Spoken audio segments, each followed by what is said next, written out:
할렐루야. 4월 24일 금요일 매일 성경 묵상 말씀입니다. 오늘 말씀은 창세기 30장 1절에서 24절의 말씀입니다. 한 사람이 친구의 성공을 질투했습니다. 그 친구가 잘 될수록 마음이 불편해졌고 결국 관계를 끊어버립니다. 하지만 시간이 지나 깨닫습니다. 내가 이런 것은 친구의 성공 때문이 아니라 그 성공을 축하하지 못한 내 마음 때문이었구나 라고 생각을 했죠. 그렇습니다. 질투는 상대의 행복을 빼앗지 못하고 자신의 기쁨만을 빼앗아 갑니다. 오늘 말씀해 보면 야곱의 아내들의 질투와 관련된 내용들이 나오거든요. 물론 아이 출산의 이야기지만 그 과정을 보면 이건 여간 질투가 아닌 것 같아요. 갑자기 이런 생각이 나네요. 여자가 하늘 품으면 5, 6월에도 서리가 내린다. 뭐 이런 말이 갑자기 생각나더라고요. 여러분 질투하지 맙시다. 하늘 품지 마시기 바랍니다. 네. 1절에 보니 라헬이 자기가 야곱에게서 아들을 낳지 못함을 보고 그의 언니를 시기하여 야곱에게 이르되 내게 자식을 낳게 하라. 그렇지 않으면 내가 죽겠노라. 뭐 이렇게 합니다. 이렇게 본문의 시작은 레아와 라헬이 아들을 낳는 이야기로 시작하면서 결국에는 자신들의 몸종까지 동원하면서 출산 경쟁을 벌인다는 사실을 본문에서 볼 수 있는 거죠. 이러한 레아와 라헬의 출산 경쟁은 본래 두 사람의 시기와 질투에서 비롯되었습니다. 하지만 하나님은 이러한 인간들의 허물까지도 오묘한 섭리를 통해서 자신의 뜻을 이루는 방편으로 사용하셨다는 것을 우리에게 보여주는데 이것은 참 놀라운 일이 아닐 수 없습니다. 이것 때문에 사실 이스라엘의 12지파의 근간이 되었거든요.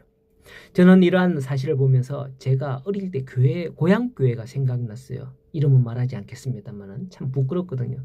왜 그리 싸웠는지. 저는 학생 시절이니까 뭐 그 당시에는 별로 그걸 몰랐어요. 어른들이 싸웠다는 걸. 보니까 나중에 신학교 가서 보니까 뭐 교단이 나뉘고 하는 것 다 그렇게 싸우다가 그렇게 되는 것더라고요. 네. 고향교회가 제가 초등학교 때까지는 합동척이었어요. 그리고 중학교 1학년 딱 올라가는 그 해부터 고3까지 고신척으로 넘어갑니다. 그리고 다시 합동척으로 갔어요. 그렇게 하기까지는 계속 싸우고 하다가 이렇게 간 거예요. 저는 사실 합동 고신 두 교단에서 자란 사람이기 때문에 뭐 제가 합동 목사고요. 뭐 지금 고신에 협동 목사로 했습니다만 별로 끓이낌 없습니다. 다른 교단은 잘 몰라요. 그런데 고향교회가 왜 그렇게 자꾸만 바뀌었느냐 하면 내부에서 자꾸 싸웠거든요. 그래서 결국 고3 때는 결국에 교회가 갈라졌어요. 여기도 안 가고 저기도 안 가고 뭐 이렇게 하다 보니 갈라졌어요. 그때 저는 어느 정도 이 사실을 알고 이제 그 이후로부터 고향교회를 떠나는 계기가 되었어요. 근데 지금은 이 두 교회가 각각의 동네에서 근실이 잘 성장하고 있습니다. 뭐 성장하는지는 잘 모르겠지만 요새 시골에 인구가 줄어드니까 그래도 뭐 구미인근에 있으니까 조금 낫거든요. 어쨌든 두 교회가 근실이 잘 있다는 거예요. 이러한 사실은 참으로 아이러니컬했습니다. 교회가 싸우고 분란이 일어나면 없어져야 하는 게 정상이 아닌가? 이렇게 생각했거든요. 그런데 그 일로 인해서 인근 동네에 교회가 생기고 두 교회가 지금까지 있더라는 거죠. 하나님께서는 인간의 허물까지도 이렇게 사용하셔서 또 다른 동네에 교회가 세워지게 하고 또 세워지게 하고 많은 교회들이 그렇게 생겨나는 교회들이 많거든요. 이걸 보면 참 아이러니컬해요. 바로 그런 상황이 오늘 말씀에 나오는 야곱의 아내들의 상황이 아닌가 싶어서 이런 생각을 나누어 봤습니다.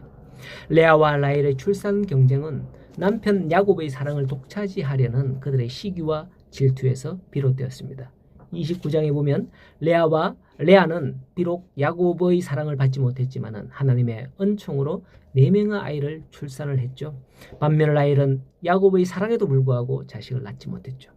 라헬은 레아를 노골적으로 시기하며 질투하며 자기의 몸종 비라를 남편에게 첩으로 주어 아들을 낳게 함으로써 두 자매 간의 출산 경쟁이 막 시작되는 겁니다.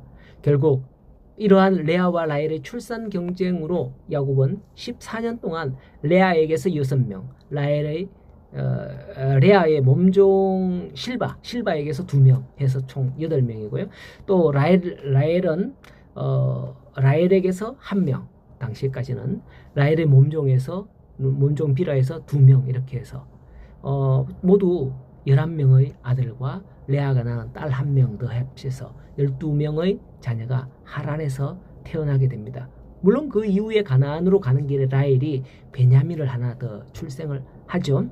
그 출산을 하여서 12명의 아들 낳음으로 전체 12지파의 근간을 이루게 되었습니다.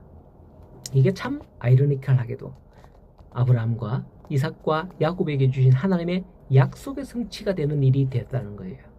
참으로 놀라운 일 아닙니까? 인간의 허물이 도리어 거룩하신 하나님의 뜻을 이루어가게 되었다는 말입니다. 그렇다고 그녀들이 하나님의 칭찬과 상을 받아야 하는가? 그건 분명히 아니라고 할 수 있습니다. 다만 하나님께서는 인간의 허물까지도 선하게 사용하신다는 것을 볼 수 있다는 거죠. 이처럼 우리의 모든 사람은 허물이 많고 실패도 많은 사람들입니다. 그러나 그런 모습 가운데서 하나님께서는 우리를 사용하신다는 이 같은 사실을 통해서 깨달을 수 있어야 된다는 거죠. 우리가 부족하고 연약하지만 그것까지도 선하게 사용하시고 인도하시는 하나님이 있으심을 감사하며 오늘 하루도 하나님, 제가 비록 보잘것없지만 하나님께서 모든 것을 인도하시옵소서. 그 모든 것을 하나님께 맡기고 의지하는 하루가 되는 우리 모든 성도님들 되기를 간절히 소원합니다.